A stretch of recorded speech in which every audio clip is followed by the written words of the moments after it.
అవని పైన నీతి మహిమతో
భక్తజనులారా, ఈరోజు మన ఉమామహేశ్వరపురంలో వేంచేసి ఉన్న శ్రీ సుఖశ్యామలాంబ సమేత శ్రీ రామలింగేశ్వర స్వామి వారి కళ్యాణ మహోత్సవ కార్యక్రమంలో భాగంగా ఈ పూట స్వామివారి రాయబార కార్యక్రమం అంటే ఎదుర్కోలోత్సవ కార్యక్రమం జరుగుతున్నది. కావున ఎదుర్కోలోత్సవ కార్యక్రమంలో దేవస్థాన స్థానాచార్యుల వారు, దేవస్థాన ప్రధాన అర్చకుల వారు, ఉప ముఖ్య అర్చకుల వారు, అలాగే దేవస్థాన పురోహితుల వారు, పుర ప్రముఖులు అందరూ కూడా స్వామివారి ఎదుర్కోలోత్సవ కార్యక్రమంలో పాల్గొంటున్నారు. అలాగే దేవాలయ సిబ్బంది, వంశపారంపర్య ధర్మకర్త గారు ఈ యొక్క కార్యక్రమంలో పాల్గొనడం జరుగుతున్నది. ఇక వంశపారంపర్య ధర్మకర్త మురళీ రాఘవ కుమార్ గారు, అలాగే ఎగ్జిక్యూటివ్ ఆఫీసర్ కంచర్ల సురేష్ బాబు గారు, అలాగే టెంపుల్ అన్నీ చూసే మా సుధీర్ ఇక్కడే ఉన్నారు. వీరందరూ కూడా వీరితో వారందరి యొక్క సమక్షంలో ఈ పురంలో ఇందాక ఏమో శరభలు మాకు బాగా వినపడ్డాయి. అంటే ఏదో గంగిరెద్దు మేళం వచ్చిందా అనే భావనతో బయలుదేరి చిన్నగా వచ్చాం. చిన్నగా వచ్చినప్పటికీ ఆ శరభలన్నీ ఆగిపోయింది. ఎవరు మీరు, ఎక్కడి నుంచి వస్తున్నారు, అసలు విషయం ఏమిటి? ఇంకా మీకు ఏమన్నా సమాధానాలు కావాల్సి ఒకేసారి అడగండి, అందుకని ఒకేసారి. లేదండి, మాకు వచ్చిన ప్రశ్నకి సమాధానాలు చెబుతూ ఉండండి, మేము అడుగుతూ ఉంటాం. ఏదో శరభ అంటే మీరు కూడా తలకాయ ఊపుకుంటూ వస్తున్నట్టు లేదండి, ఏదో మీరు చిన్నగా వచ్చామని చెబుతున్నారు, కానీ మాకు కనిపించింది మీరు తలకాయ ఊపుతూ ఆనందంగా శరభలో తేలి ఆడుతూ వస్తున్నట్టుగా అని మీరు అనుకుంటాం. భావనే మాత్రమే, అంతేగాని ఎవరొచ్చారు భావన మీ మాట కంటే వచ్చాం. భావన మనస్సులో ఉంటుంది, కళ్ళు మోసం చేయవు. ఏం మోసమేం లేదు. మాకు మీ మీద ఒక కన్ను ఎక్కువ ఉంది. ఏది శరభలే ఉన్నాయి, మాకు 3 కళ్ళు ఉన్నాయి. శరభలేది మేము శరభాన్ని చెబుతుంటే మీరు కూడా ఆనందదాయకంగా వచ్చారు కాబట్టి అసలు విషయాన్ని ఆనందంగా చెప్పండి, మీరు ధరిస్తారు. సరే, భక్తులంతా సప్త ఋషుల్ని మా దగ్గర పంపించారు. మరి రామలింగేశ్వర స్వామి వారు కళ్యాణం జరుపుకోవాలి అని చెప్పేసి స్వామివారు కన్యాన్వేషణకని బయలుదేరి ఆ ఋషుల్ని మా దగ్గర పంపించారు. మీ స్వామివారి యొక్క గుణగణాలేంటి, విషయాలేంటి మాకు తెలియవచ్చినట్లయితే కాస్త విని మా అమ్మవారితో విన్నవించి మళ్ళీ వస్తాం. ఏదో బయట జనానికి అందరికీ ప్రముఖులందరూ ఇక్కడ ఇందాకేదో మీరు చెప్పారు కాబట్టి మీరందరూ వింటానికి చెబుతున్నారు, కానీ స్వామివారి గురించి మారేడు వృక్షం కింద మీ అమ్మవారు తపస్సు చేసినట్లు ఏవో పురాణ శాస్త్రాలు తెలుస్తున్నాయే. ఏమీ తెలియకుండానే అమ్మవారు మా స్వామి గురించి తపస్సు చేసినారా? ఏమీ తెలియకుండానే వచ్చారా? మహాదేవుడు అంటే పరమేశ్వరుడు ధర్మమూర్తి కాబట్టి తన ధర్మాన్ని కాపాడడం కోసం సప్తఋషుల్ని పంపించాలి కాబట్టి ఆగమ శాస్త్ర ప్రమాణంగా పంపించామే కానీ తపస్సు చేసింది ఎవరో పరమేశ్వరుడు గురించి. అయ్యా చెప్పండి, ఆలోచించకూడదు. కళ్యాణం కాంక్షయామాన జగత్ కళ్యాణ హేతవే. ఈశ్వరుడు కళ్యాణం జగత్ కళ్యాణం కోసం సంకల్పించుకొని ప్రారంభించేబడింది. దక్షయజ్ఞంలో శరభలు విన్నారు చూసారా? దక్షయజ్ఞంలో పార్వతి అమ్మవారు కాదు, దాక్షాయణి అమ్మవారు శరీర త్యాగం చేసిన తర్వాత కోటి దేవతలు అందరూ వెళ్ళి వెండి కొండ మీద బంగారు సింహాసనంలో ఆసీనుడై ఉన్న పరమేశ్వరుణ్ణి వేడుకుంటే అప్పుడు ఆయన ఆలోచించి జగత్ కళ్యాణం కోసం కళ్యాణం చేసుకోవడానికి సిద్ధమయ్యి అరుంధతి సమేతంగా కశ్యపాత్రి భరద్వాజ విశ్వామిత్రాశ్చ గౌతమ అరుంధతి వశిష్ఠోజ జామదగ్ని భజామ్యం అంటాం. వీళ్ళందరినీ పిలిచి ఆయన కోసం తపస్సు చేస్తున్న మరుజన్మ ఎత్తి పర్వతరాజ పుత్రికగా తపస్సు చేస్తున్న పార్వతీ అమ్మవారిని తన కోసం స్థిరపరచండి అని చెప్పి ఆవిడని అనుగ్రహించడానికి ఈయన పంపించాడు. అంతేగాని మీరేదో చెప్పినట్టు శరభలని మీరు ఆ శరభలు కోసమే తరలొచ్చారు. ఇక్కడ దాకా శరభలు వినిపిస్తేనే తరలొచ్చారు. మా వాడు ఇక్కడ ఉన్నాడని తరలొచ్చాడు. మీరు ఇవన్నీ ఇంకేం చెప్పినా కూడా ఎవరు పెట్టడానికి సిద్ధంగా లేరు. శరభలు వినిపిస్తే రావడం కాదు, గంగిరెద్దు మేళం ఏమిటి అని వచ్చాము. గంగిరెద్దు గురించి మీకేం అర్థం కాకుండానే వచ్చారో మరి. గంగిరెద్దు అంటున్నారు. ఆ గంగిరెద్దు మేళానికే కదా మీరు తల ఊపుతూ వచ్చింది. ఉమామహేశ్వరపురంలో కాపులయ్య గారి వీధిలోకి వచ్చారు కదా. ఇక్కడ ఏదో శరభల విని మీకున్న సందేహాలు నివృత్తి చేస్తే ఆ పరమేశ్వరుడు ఆ సుఖశ్యామలాంబ అమ్మవారిని ఎదురుబదులుగా పెట్టుకుని మీ సందేహాలు చెప్పండి, తప్పకుండా మేము చెబుతాం. మీకు ఏంటి మీ సందేహం? ఏం లేదండి, చూస్తుంది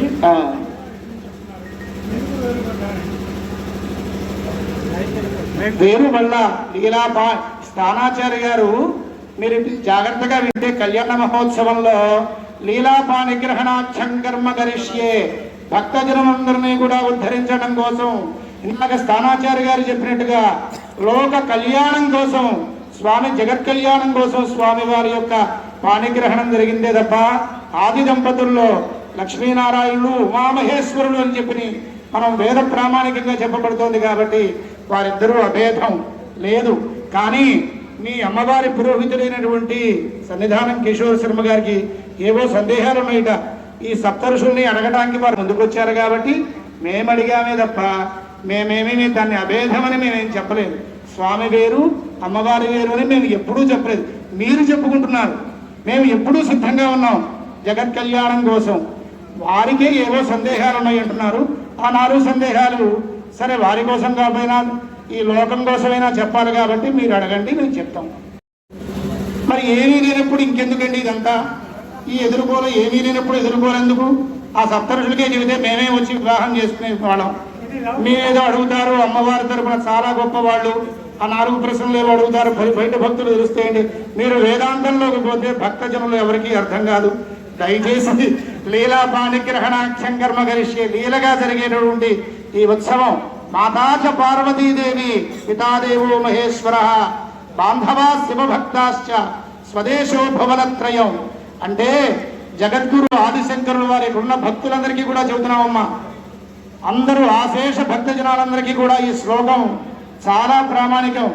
వేద ప్రామాణికమైనటువంటి ఆ జగద్గురు ఆదిశంకరుల వారు చెప్పారు, మనకి జన్మనిచ్చినటువంటి తండ్రి లౌకికం, అసలు మూలకర్త పరమేశ్వరుడు. ఆ వారు కూడా చెప్పారులేండి గొప్పగా. ఎట్లా చెప్పారంటే మాతాచ పార్వతీదేవి, అమ్మే ముందు.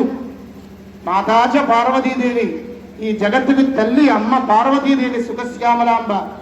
పితాదేవో మహేశ్వర, మనకి నిజమైన తండ్రి అంటూ ఉన్నాడంటే పరమేశ్వరుడే. బాంధవా శివభక్తాశ్చ, ఈరోజు ఈ కళ్యాణానికి విచ్చేసినటువంటి అశేషమైనటువంటి జనం అందరూ కూడా స్వామివారి మనకు బంధువులు. మనమంతా బంధువులం. పరమేశ్వరుడి యొక్క భక్తులు ఎవరైతే శిరస్సు వంచి హరహర అంటూ నమస్కారం చేస్తారో వారు నిజమైన భక్తులు. కాబట్టి ఇక్కడ ఉన్నటువంటి స్వదేశో భవనత్రయం, ఈ 3 లోకాలు భవనత్రయంగా చెప్పబడింది. అటువంటి ఈ యొక్క పాణిగ్రహణంలో ఆ అమ్మవారికి అయ్యవారికి వీలగా జరిగేటువంటి బంధువులందరికీ కూడా ఆనందం కలుగజేసుకోవడం కోసం పరమేశ్వరుడు అమ్మవారి గురించి చిన్న వాదోపవాదమే తప్ప బ్రహ్మశ్రీ కళాధరరావు గారు చెప్పినట్టు అభేదం మాత్రం లేదు. మళ్ళీ అందరూ ధైర్యం తెలుసుకోవాల్సింది.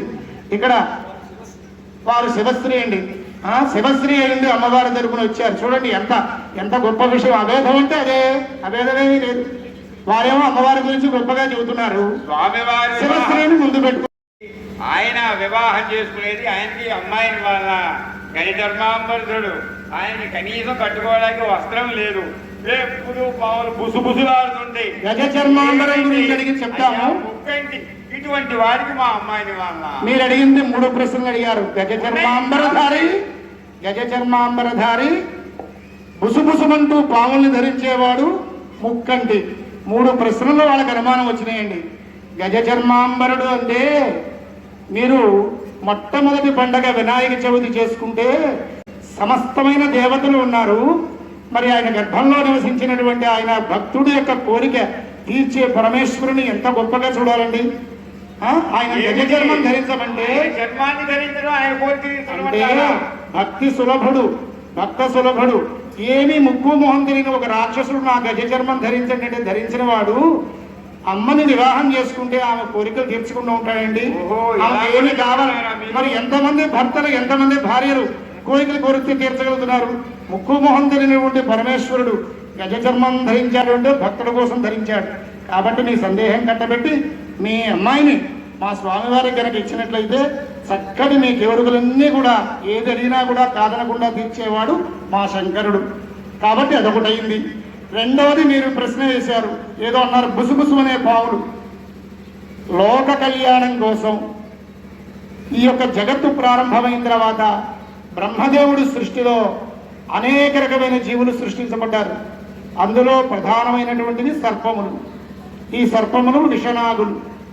ఇవి సృష్టించబడటం చేత వీటి వలన లోకానికి ముప్పు రాకూడదనేటటువంటి భావంతో ఆ బ్రహ్మదేవుడితో పాటు సమానంగా ముందు చూపుతో ఆలోచించి మహాదేవుడైనటువంటి పరమేశ్వరుడు తన ఆధీనంలో పెట్టుకుని శరీరం మీద ధరించి నాగరాజుకి యోగాన్ని ఇచ్చాడటువంటి పరమేశ్వరుడు.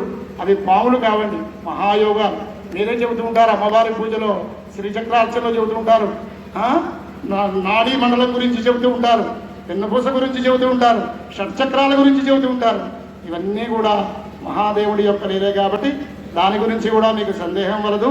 ఇక 3వది ముక్కంటి. 3వ కన్ను ఎందుకుందో ఉంచినా స్వామి ఏనాడు తెరవలేదు కదా, అది ఒక భయం. ఆ భయాన్ని అలా చూపించి దేవతలందరికీ రక్షణ ఇచ్చేవాడు కాబట్టి పరమేశ్వరుడు. అందుకే సర్వజ్ఞ పరమేశ్వర 33 కోట్ల దేవతలందరూ కూడా స్వామికి ఎందుకు దాసోహం అన్నారయ్యా అంటే స్వామి శక్తి అంత గొప్పది. కనుచూపులు తోటే పరమేశ్వరుడు అంత సుందరమైన రూపం కనబడుతుంటే మీకు ఆ చిన్న 3వ కన్ను అడ్డం వచ్చిందా అయ్యా? ఆ కన్ను అడ్డం వచ్చిందా మీకు? ప్రధానంగా ఇందులో మూల సూత్రంగా భాషించేది ఏంటంటే ఆయన దివ్య మంగళ విగ్రహుడు. ఆయన మన్మధుడికి తండ్రి. మన్మధుడే అంటే ఒక ప్రత్యేకమైన రూపం, మానవులందరికీ కూడా కనిపించని. వివాహం కోసం వచ్చిన వారు ఎన్ని మాటలైనా చెబుతారు, సరే ఈ మాటలు చెప్పినవన్నీ మా అమ్మతో శాస్త్ర ప్రమాణం. మా అమ్మతో వస్తాం. మళ్ళీ మోహబద్ధులైన మానవులందరినీ కనిపించే రూపం అది. మిమ్మల్ని అమ్మవారు పంపించింది కాబట్టి మీ ధర్మం కోసం మీరు చూడారు, కానీ ఆమె సిద్ధంగా ఉన్నారు అమ్మవారు అక్కడ.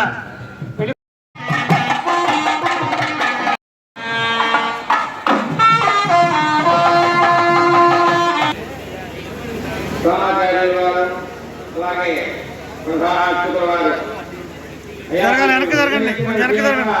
మా అమ్మతో చెప్పాము.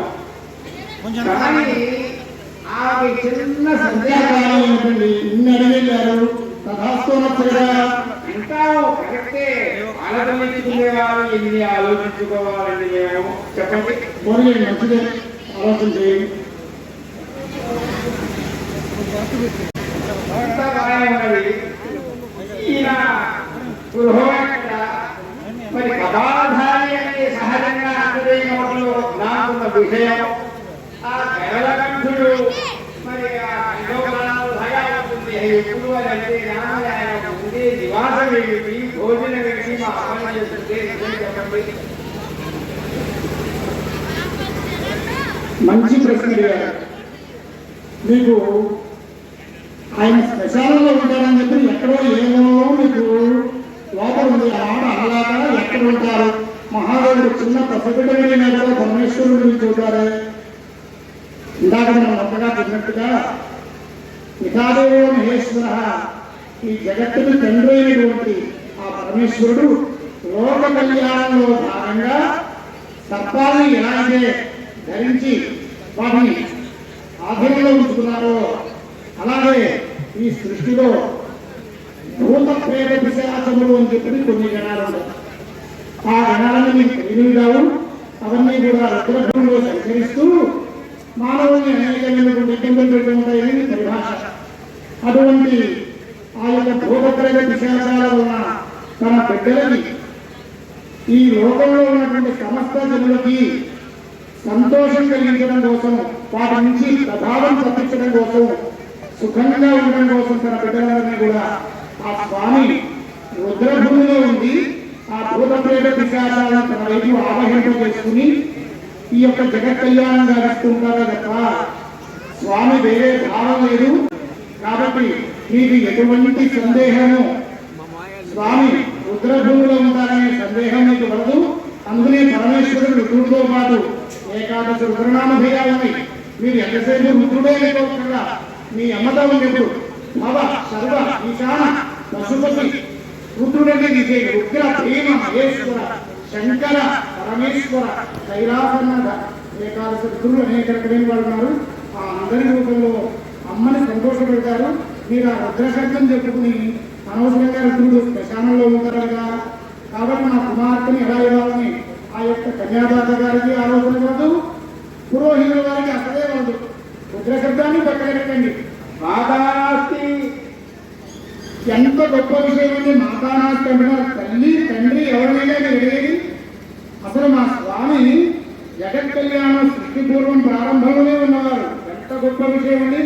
స్వామి స్వయంభుడు. ఆయన తండ్రి గారి పేరు సదాశివుడు, వారి తాతగారి పేరు మరి ఈశ్వరుడు, సదాశివుడు, మహేశ్వరుడు అనేటువంటి వరసలో ఎంత దూరమైనా స్వామి, ఆ స్వామి యొక్క మొదలు చివర తెలుసుకోవడం బ్రహ్మాది విష్ణుమూర్తుల వల్లనే కాలేదు. స్వామి పుట్టుక గురించి మీకు ఏమీ సందేహం కలదు. స్వామివారు స్వయంభువు, సర్వజ్ఞుడు, పరమేశ్వరుడు, మంచి మంగళ స్వరూపం. స్వామాచార్య గారు చెప్పినట్టు స్వయంభూడు కాబట్టి ఎటు కదలలేదు కానీ నంది వివాహం చేస్తున్నారు అంటారా? అయ్యయ్యో, ఆ నంది గురించి మీరు చాలా పొరపాటు పెడుతున్నారు. నంది ముసలిదైనా కూడా ఎంత అందంగా ఉందో ఒక్కసారి చూడండి. ఏమో స్వామికి మించిన అందముతో ఆనందముతో ఉన్నాడు వృషభేశ్వరుడు. వృషభమూర్తి అంటే ఎలా ఉంటాడు అనేటువంటిది మా స్వామాచార్య గారు వేల స్వరూపంలో వినిపిస్తారు. ఆయన ఏ పాదాలు ఉంటాయి, ఏ రూపం ఉంటాయి నేను చెప్తాను. అది కూడా తెలుసుకుని అమ్మవారికి చెప్పి తరింపలేదు. ఈలోంచి ఇంకా పూర్తిగా బయటికి వెళ్ళలేదు అని అర్థం. మోహావేశం తొలగింది అంటే అమ్మ అనుగ్రహం ఉండాలి. వృషభం కర్మస్వరూపం. పరమేశ్వరుడు ఎక్కిన వృషభానికి 4 పాదాలు, 4 వేదాలు. కుక్షి శాస్త్రాలు కుక్షిగా ఉంటాయి. శృంగాలు వేదాంతాలు. అంటే నంది అనేది ధర్మస్వరూపం. ధర్మస్వరూపమైన నందిని ధర్మరూపుడైన ధర్మాన్ని పరిపాలించే ధర్మమే అయిన పరమేశ్వరుడు ఆయన అధిష్ఠించి ధర్మాన్ని కాపాడుతూ ధర్మం మీద ప్రయాణం చేస్తూ లోకానికి ఆదర్శమూర్తిగా లోకానికి అందరినీ రక్షించే ఈశ్వర స్వరూపంగా అందరికీ దర్శనమిస్తూ ఉంటాడు. అటువంటి మహేశ్వరుడిని, పరమేశ్వరుడిని, సదాశివుడిని, అయోనిజుడిని, స్థిరమైన వాడిని, స్థావరమైన వాడిని, స్థాణువైన వాడిని, ఈశ్వర స్వరూపం, వేదాలు, వేదాంతాలు, ఘోషించే స్వరూపం ఏదైతే ఉందో అటువంటి పరమేశ్వరుణ్ణి భర్తగా పొందే అవకాశం పొందిన మా అమ్మ పార్వతీదేవి సర్వలక్షణ సమన్వితై భక్తులందరినీ కూడా ఆశీర్వదించడానికి ఈ లీలా కళ్యాణ మహోత్సవంలో భాగంగా భక్తులందరినీ అనుగ్రహించడానికి ఈ మొత్తం కూడా ఈ ప్రయాణం అంతా కూడా జరుగుతూ ఇక్కడ దాకా వచ్చింది. మరి కొద్దిసేపట్లో అమ్మవారిని మీరు వెళ్ళి ఉజ్జగించి ఆవిడకి అన్నీ తెలుసు, కాకపోతే ఇదంతా లీల కాబట్టి మీరు చెప్పేసుకోవచ్చు. మేము మీరు చెప్పేవన్నీ బాగానే ఉన్నాయండి. స్వామి సోదరుడు అన్నారు, బాగానే ఉన్నది, చక్కగా ఉన్నారు అన్నది మేము ఒప్పుకున్నాం. కానీ సుందరుడని మేము చెప్పడం కాదండి బాబు, ఆయన మమ్మదుడికే తండ్రి. కానీ ఆయన శిరస్సులో ఎవరో దాగినాడే, అదంతా కూడా సగర కుమారుడు. ఆ జటాజోడంలో ఎవరో దాగి ఉన్నాడే. దానికి కూడా ఒక చట్టం ఉంటుంది. అది ఆ ఉండగానే ఆ సురశ్యామ అమ్మవారి దగ్గరికి ఎందుకంటే వచ్చారా? మమ్మల్ని మోసం చేస్తున్నారు. ఈ అమ్మగారు వచ్చి పైన కూర్చుంది. లేదు, ఆమె కోసమే మా అమ్మగారు సురశ్యామ అమ్మ. సింహం మీద చెబుతున్నారు. మహారాజు మహాలక్ష్మి మహాసరస్వతి చెబుతున్నారు. సర్వ స్త్రీ స్వరూపం అమ్మాయిని చెబుతున్నారు. ఆమె వచ్చి సెగలో కూర్చుని మళ్ళీ మిమ్మల్ని పంపించేది ఏంటండి? అదే లేదు, మా అమ్మ పేరు సురశ్యామ అమ్మ. ఆమె పేరేమిటి? ఆమె అడగండి, ఆ రూపం అన్న వచ్చి లోపల కూర్చున్నావా అమ్మ? అదే అడిగింది. ఇంకో రావట్లేక నేనెందుకు అని. ఆమె నానాదశ స్వరూపిణి. ఎదురుగా మాట్లాడతారు. ఈ స్వామివారికి అడిగాట అని చెప్పి చెప్పండి. ఆమె సంస్కృతాలు ఇవ్వాలంటే చెప్పండి. సరే, అట్లా మళ్ళీ ఒకసారి ధర్మశాస్త్రం ప్రకారంగా ఇటీవల ధర్మశాస్త్రం ప్రకారంగా పురుషుడికి విభాగ యోగం గొప్ప యోగం. ఆ గొప్ప యోగం ధర్మశాస్త్రంలో రాజాధిరాజులు చక్రవర్తులకి, ఆ స్త్రీకి లేదు. పురుషుడికి వివాహ యోగంలో బహుభార్యత్వం ఉంది. కాబట్టి ఆక్షేపణ లేదు. తప్పకుండా త్వరగా వచ్చేసినట్లయితే వివాహ వాయుగ్రహ మహోత్సవానికి తరలి వెళ్దాం.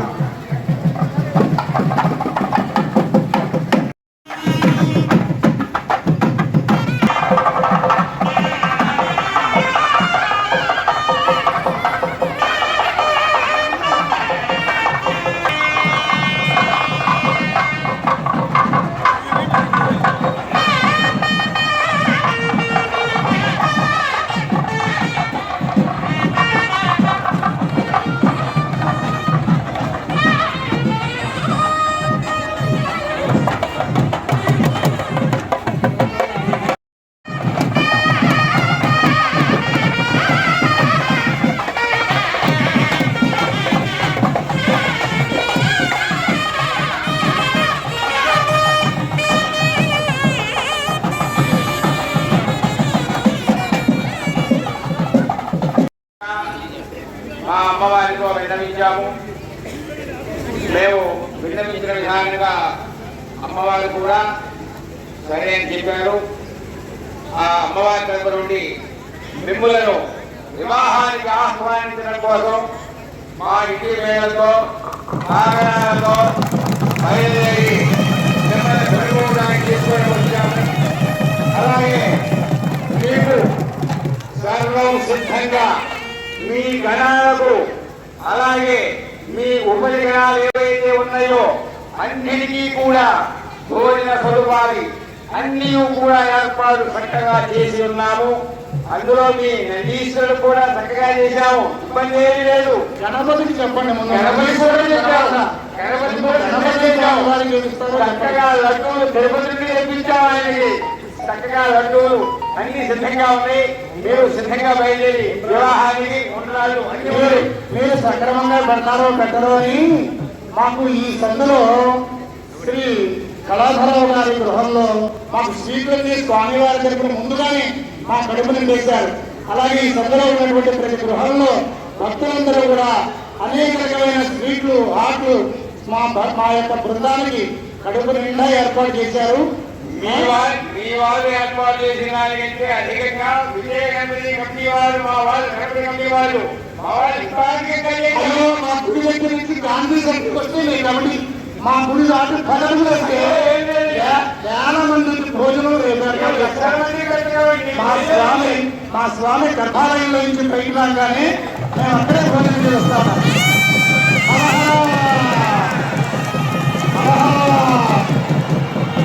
సంతోషం.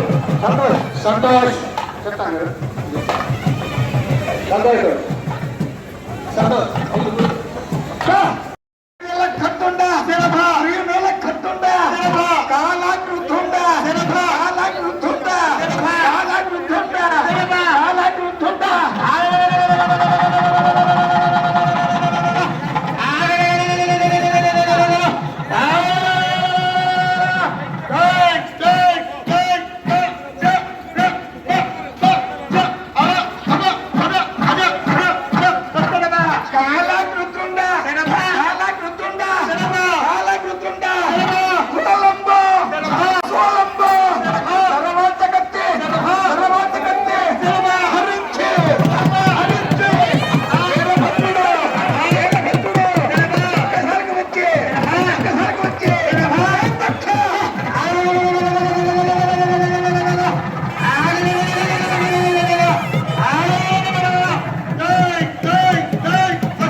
కొమ్మల దగ్గర కరెక్ట్ స్వామి వారు మరి జరగ బాబు జరగండి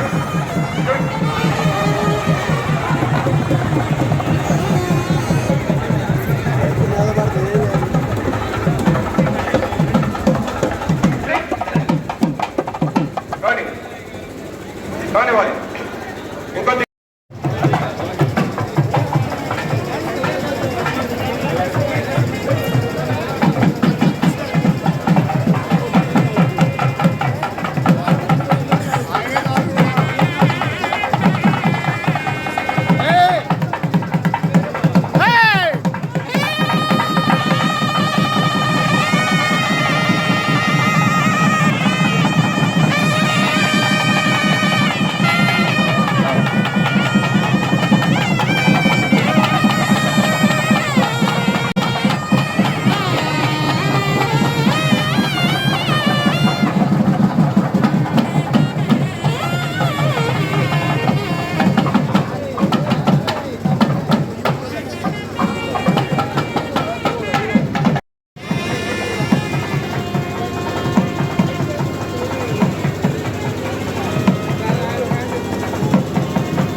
బృందారక సుందర మకుట స్థగితేందుమణి సందోహ సందీపిత పాదారవింద స్వాదుంజరాయమాన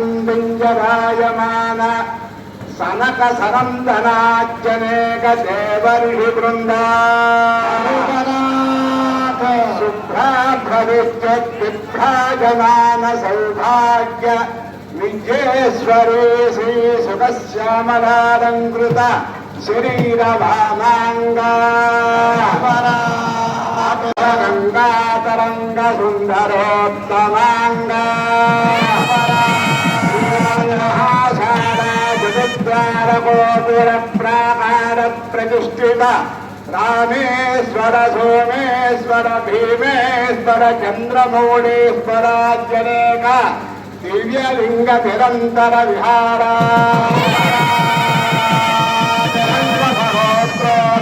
దుర్గభాజంగజ సుధాక్తి రాకా సుధాకర రాజలింగామాజ్య సుధీమణి సమర్పిత హోమశాలా ప్రవేశ రథారోహణ కుతూహలాంతఃకరణ కుతార్థ భక్త మనోరథ కమ్మ వంశాగ్రదీపిక మహారాజ శ్రీ రాజా వాసిరెడ్డి వెంకటాద్రి భూనాయకేంద్ర వినిర్మిత భృంగేశ్వర చండీశ్వర గణేశ్వర షణ్ముఖాది ముఖ్య దేవత పరివేష్టిత వృషభవాహనారూఢ మహేశ్వర పరనివాస దేవోత్తమ దేవతా సార్వభౌమ ఆదిమధ్యాంతరహిత కైలాస నివాస శ్రీ సదశ్యామలాంబా సమేత రామలింగేశ్వర మహాప్రభు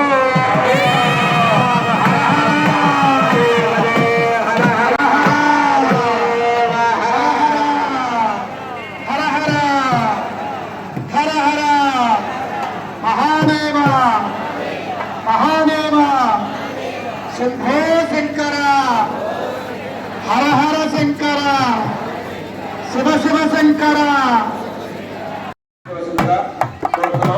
మొదటి పదార్థాలు కూడా ఇక్కడ పంచడం జరుగుతుంది. అది తీసుకోండి. చక్కగా దేవాలయంలో విశేషంగా కళ్యాణం జరుగుతుంది. అందరూ కూడా చక్కగా నిదానంగా రండి. దయచేసి అనాథపడి పనులు చూసుకోవద్దు. స్వామివారికి దూరంగా ఉండాలి. పల్లకి స్వామివారి